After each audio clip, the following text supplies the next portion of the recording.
This is You've Already Been Hacked, recorded on 5 July 2021.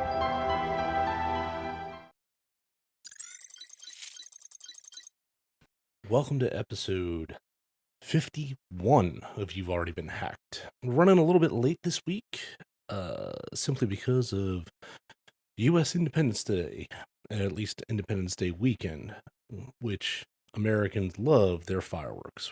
Went into my normal recording time. I apologize to all of you. We're going to get the ad out of the way right here. So stick with me because we got one major topic we're going to talk about. Anyway, we're going to focus just on one thing this week that I think impacts literally all of us. Now, you've heard me say that before, but I think I'm going to be a little bit more on the nose this time than the abstract affect all of us. This past week, it was announced that LinkedIn had a quote-unquote data breach that impacted approximately 93% of its user base. That's around 700 million accounts. So, hopefully, I have your attention. What was stolen? Well, according to researchers who were in communication with the people that perpetrated this event, and stolen may be a loaded word, email addresses, full names, phone numbers, physical addresses, geolocation records, LinkedIn username and profile URL, personal and professional experience and backgrounds, genders, and other social media accounts and usernames that were associated with the LinkedIn account. Now, you may have noticed that I did not say that account credentials or banking details appeared as part of what was provided to the researchers. This is suggestive that the data that was taken was scraped data, not breached data. So let's talk a little bit about what scraping actually means. Data scraping is the process of extracting data from websites without the explicit permission of the individual whose data is being scraped.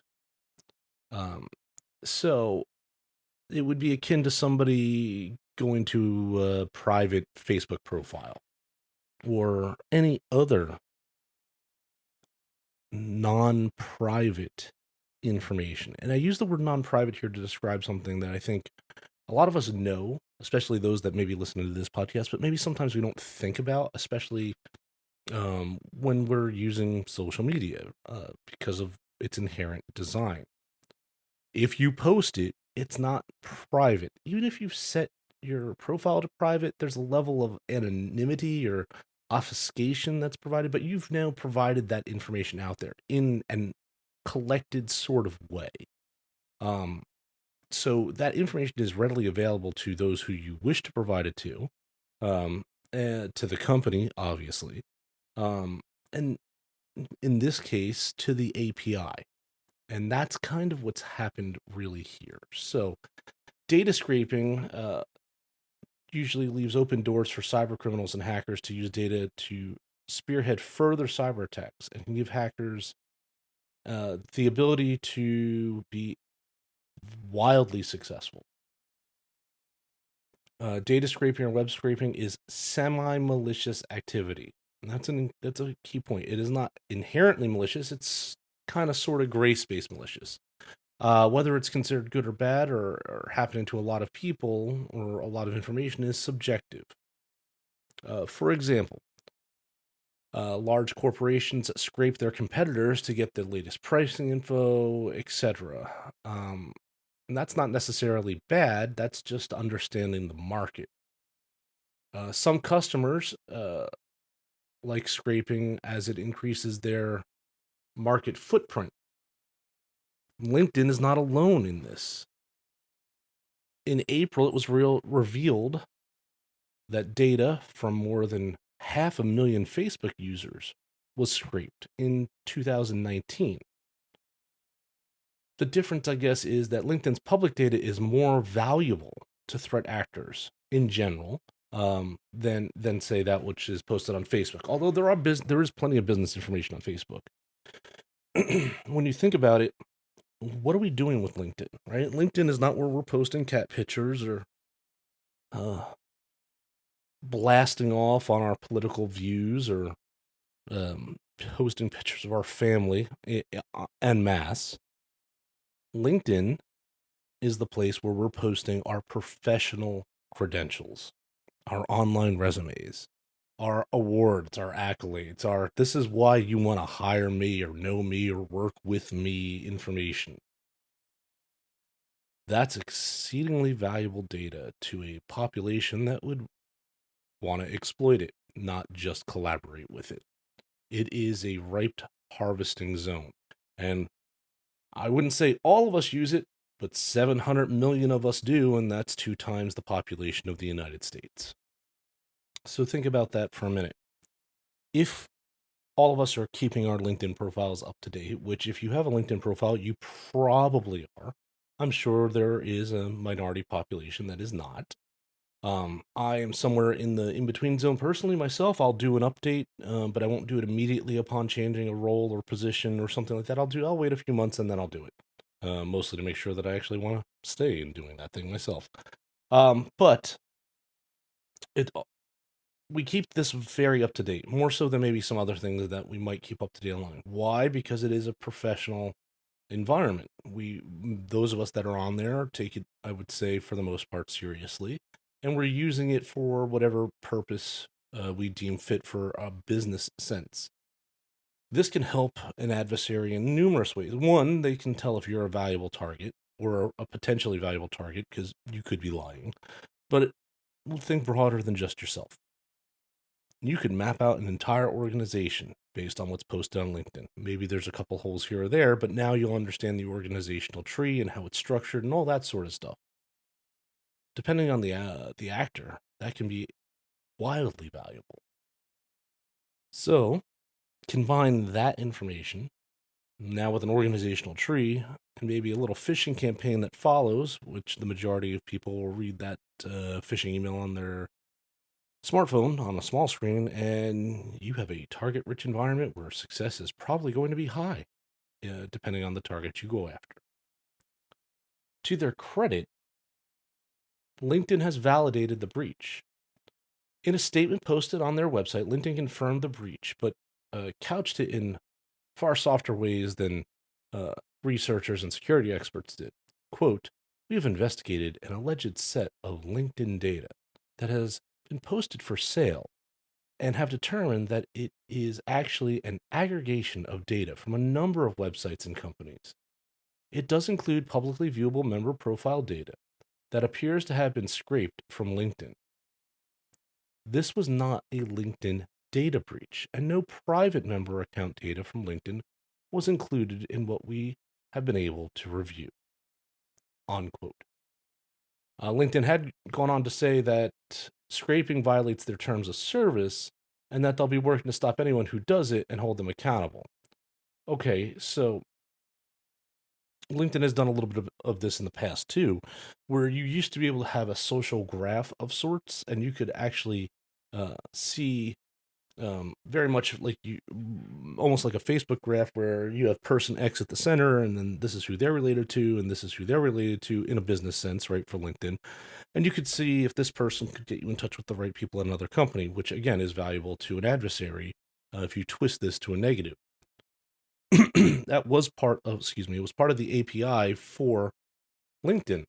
They removed that mapping function years ago. It looks like they'll probably have to tweak their API again here to deal with this. Researchers posted what they got from the dark web, I guess I'll call them actors.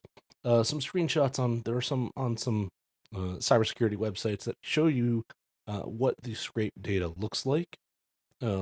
And it's interesting. I mean, it is just a raw XML style file that shows you where literally what drive letter it was saved on, all the way down to all the fields and all the different little nuanced could essentially say metadata, but it looks like it could be deeper than that, on an individual basis.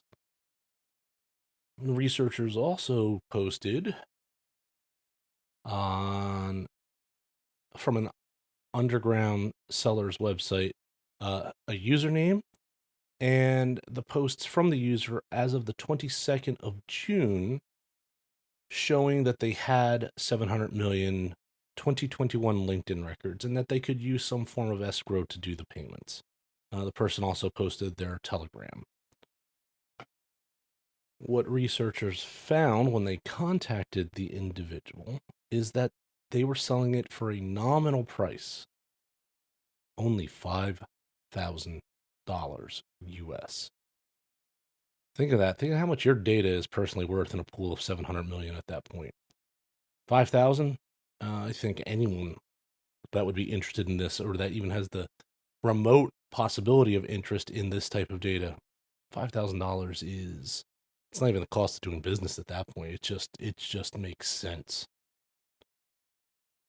So in this little nightmare that's been added to 2021, the worst case scenario here is that massive troves of data are being aggregated and used by threat actors to make attacks far more tailored and potent, which is what appears to have been happening from the LinkedIn dataset already, because about 88,000 business owners whose data was just released into the cybercrime ecosystem are already starting to get an uptick in the type of ransomware phishing events that they're being exposed to. Ultimately, it's up to users to protect themselves from attacks fueled by this data scraping event and keeping personally identifiable information off of social media, which, if you intend to use LinkedIn, may be a little bit complicated in some aspects. You're going to want to have a couple other things engaged as well, such as multi-factor authentication.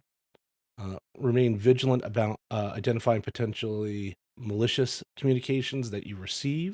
I know I just received an interesting one, and I'm going to post that on my Twitter just as an example of it's getting specific, definitely specific enough to open up without really thinking that there's something wrong. And another note, when you see this on my Twitter, the English was quite good, so they're definitely upping their game from just a poor translation, if you will. If privacy is a priority for you, LinkedIn and other social media simply is not your friend. The rise of data scraping and specifically biometric data scraping, this is where, eye, finger, face, all that sort of stuff is getting stored in massive clouds, some from Facebook, and also still Facebook, but Instagram, right? Same company, demonstrates that social media is a huge threat to personal privacy. So researchers are recommending that users opt out of any data collection asks. So how secure could your password and data be today? Well, I don't know. If you haven't taken a look at this stuff in a little while, I hope that this current breach, since it could hit very, very personally, maybe gives you the motivation to finally do so. Over at Consumer Affairs, they've provided and prepared an extensive guide that includes information on steps on how to keep security and companies that have your data, put your data in a lockdown sort of state. Exposed passwords are definitely a target for our friendly dark web hackers. But as one study recently found out, most people never know their passwords were ever compromised. So if you're curious if your password has been compromised, there's a great website that I want you to go check out. I recommend it all the time in my class. It is called haveibeenpwned.com, and they aggregate all of that data into a way in which you can either search for your username or you can search for your password, not at the same time and in two different sections of the website, to see if you have been exposed or have the ability to be exposed based on your password in any breaches or potentially any other future events. So, with all of that, I hope all of us take a good look at our social media, take a good look at what we're posting online, decide if you really want to use it. Has it been valuable? Have you made any leads that you wanted to because of it? And then make your risk calculus based on that, as opposed to just going along with it because, quote, everyone else is doing it, unquote, right? That sort of thing. That's all for the news this week. I'm your professor of cyber risk. We'll talk again soon. If you like this podcast, share it with your colleagues and friends. Your support is how we are able to continue to make this content. Thank you.